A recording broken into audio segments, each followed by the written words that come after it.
한 달간 횡보만 치고 있는 비트코인. 반년을 하락만 해왔고 이제 또 떨어질 것도 없어 보이고 심지어 악명 높던 코스피도 1년간 폭등을 했는데 비트코인은 도대체 문제가 뭘까요? 도대체 언제까지 횡보만 할까요? 이렇게 다들 걱정이 많으시겠지만 개인적으로 저는 이미 밑작업이 끝난 것으로 보여집니다. 해당 내용에 대해서 오늘 영상을 통해 전달드려 보겠습니다. 안녕하세요, 차보공입니다. 먼저 비트코인 흐름이 아주 좋다라는 말씀을 좀 드리고 싶어요. 단순히 반등이 좀 나왔다고 해서 그런 것이 아닙니다. 제가 지난번 영상에서 해당 장기 채널 라인과 그리고 이 부분에서 발생한 역대급 거래량 때문에 60K 저점을 갱신하지 않고 오르거나 갱신을 해봤자 살짝 찌르는 수준으로 끝나고 오를 것 같다는 내용을 말씀드려왔어요. 근데 이건 너무 장기 차트라서 이 두 가지 시나리오 중 뭐가 될지는 해당 단기 차트로 상세하게 봐야 알 수 있다고 했었죠. 그래서 이 구간의 단기 차트를 보니 일단은 한 파동 오를 것으로 보인다. 그런데 이 한 파동 오를 때 해당 고점 라인을 돌파를 해내야 이 장기 차트 상에서도 저점 갱신 없이 올라갈 가능성이 높아진다고 전달돼. 그래서 실제로 한 파동 더 오른 모습이 포착이 되고 그 오르는 과정에서 해당 고점 라인을 돌파를 해냈어요. 그리고 그 뒤에 제가 텔레그램을 통해서 4시간 봉 단위의 조정이 종료가 되면 아마 정말 좋은 기회가 될 거라는 내용을 말씀드렸었는데요. 여기서 발생한 확산형 패턴의 사례를 통해서 조정의 종료 타이밍까지 잘 잡아냈습니다.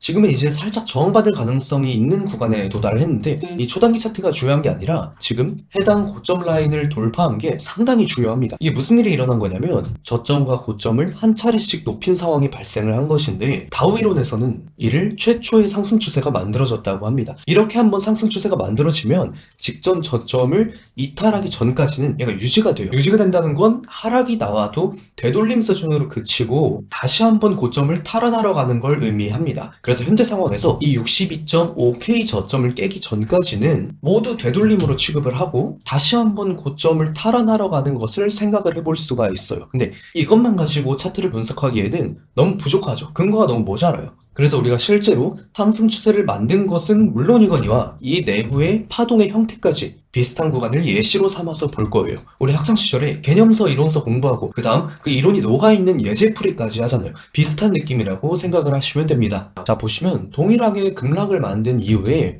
똑같이 수렴 구간을 형성을 했어요. 그리고 그 수렴을 살짝 아래로 깼다가 금세 수렴의 내부로 다시 한번 들어오는 모습이 포착이 됩니다. 들어오고 나니까 또 동일하게 되돌림을 만들어내고 나서 그 이후에 한 파동 더 상승을 한 모습이 보여요. 그리고 그 과정에서 둘 다 수렴의 최상단 라인을 돌파를 해내면서 아까 말씀드렸던 다우 이론상으로 상승 추세를 형성을 해냅니다. 그리고 하락이 나오지만 결국 직전 저점까지 오진 않으면서 추세를 이어가는 모습을 볼 수 있어요. 그래서 이런 뉘앙스로 차트가 진행될 가능성이 있다는 거예요. 또한 해당 구간을 놓고 봤을 때 상승 패턴의 일종인 BPC 패턴의 가능성이 보입니다. 아직은 좀 부족하지만 우리가 미리 후보군에 넣고 있어야 실제 패턴이 나왔을 때 대응할 수가 있습니다. 이게 어떤 패턴이냐면 이 서울대 간판 모양 있죠. 이런 형태를 만들고 나서 해당 저점을 깨지 않는 급락을 한 뒤에 보합세를 유지하다가 가격 분출에 나오는 그런 패턴이에요. 얘가 하락에서 상승으로 전환되기 전에 자주 등장을 합니다. 그래서 사례를 보시면 여기서도 서울대 간판 모양 만들고 직전 저점을 깨지 않는 급락을 한 뒤에 강보합, 보합세를 이어가다가 가격 분출에 나오는 이런 패턴이죠. 그리고 여기도 작은 규모라서 잘 보이지는 않는데 서울대 간판 모양 만들고 직전 저점을 깨지 않는 급락을 한 뒤에 여기서 보합세를 이어가다가 그리고 가격 분출이 나오는 모습이에요. 그래서 지금부터 좀 보합세가 등장을 해준다면 저 BPC 패턴을 충분히 의심을 해볼 수가 있는데 여러분들께서 의문이 하나 생길 수도 있습니다. 살펴봤던 사례들은 모두 여기서 BPC 패턴만 단독으로 나왔었는데 지금 차트는 앞에 이 혹덩이가 좀 붙어있지 않느냐, 이거 성립이 되는 거 맞냐? 라는 생각이 들 수 있습니다. 자, 그런데 이 구간을 살펴보시면 서울대 간판 모양 만들고 직전 저점을 깨지 않는 급락을 한 뒤에 횡보를 하다가 가격 분출을 하는 이 BPC 패턴을 만들어냈어요. 근데 얘도 앞전에 이렇게 혹덩이가 하나 존재를 하죠. 여기도 보시면 지금처럼 일정 부분 수렴을 좀 그려내다가 이걸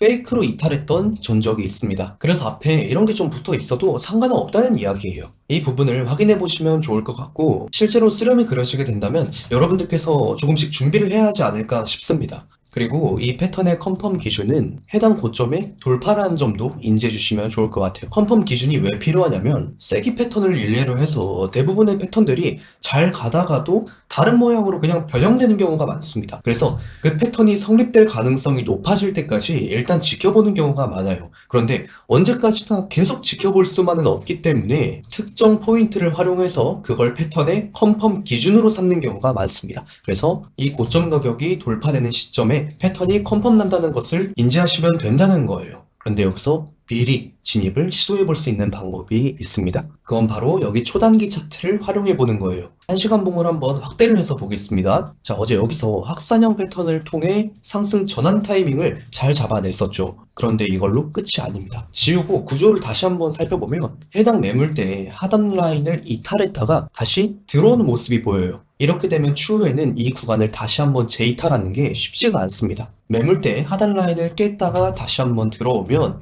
이 라인을 재이탈하는 것이 쉽지가 않습니다. 매물대의 하단부 라인을 깼다가 다시 들어와 버리면은 이 구간을 재이탈하는 게 쉽지가 않습니다. 그래서 지금도 67K대까지 눌림목이 나오면 해당 저점에다 스탑을 잡아놓고 하루짜리 단기 거래를 시도할 수가 있어요. 레버리지는 2배가 최대치겠네요. 여기서 이제 목표는 직전 고점 정도가 될 텐데 한 가지 방법이 여기서 부분 익절만 해놓고 리스크만 없애둔 채로 방치하는 겁니다. 그러면 아님 말고 식으로다가 더 큰 프레임의 상승을 우리가 노려볼 수 있게 됩니다. 좀 올라왔을 때 불타기를 해도 되게 유리한 평단을 선점할 수도 있고요. 자, 그런데 만약에 이 65.5K가 깨져서 손절이 실행된다면 우리가 앞서 살펴봤던 전체적인 큰 뷰도 망가지는 걸까요? 아니요, 그렇지는 않습니다. 왜 와요? 다우 이론상 직전 저점인 62K를 이탈하기 전까지는 이 큰 상승 추세가 유지되기 때문이에요. 이 KTX가 탈선난 거지 새마을호랑 무궁화호는 남아있다는 이야기입니다. 그래서 만약에 거래 전략이 패배로 진행이 된다. 그러면 다시 한번 내부 구조를 확인하고 리스크를 제한한 뒤에 재시도를 하면 됩니다. 실제로 괜찮은 구조가 포착이 된다면 제가 고정 댓글에 있는 텔레그램에다가 브리핑을 해보도록 하겠습니다.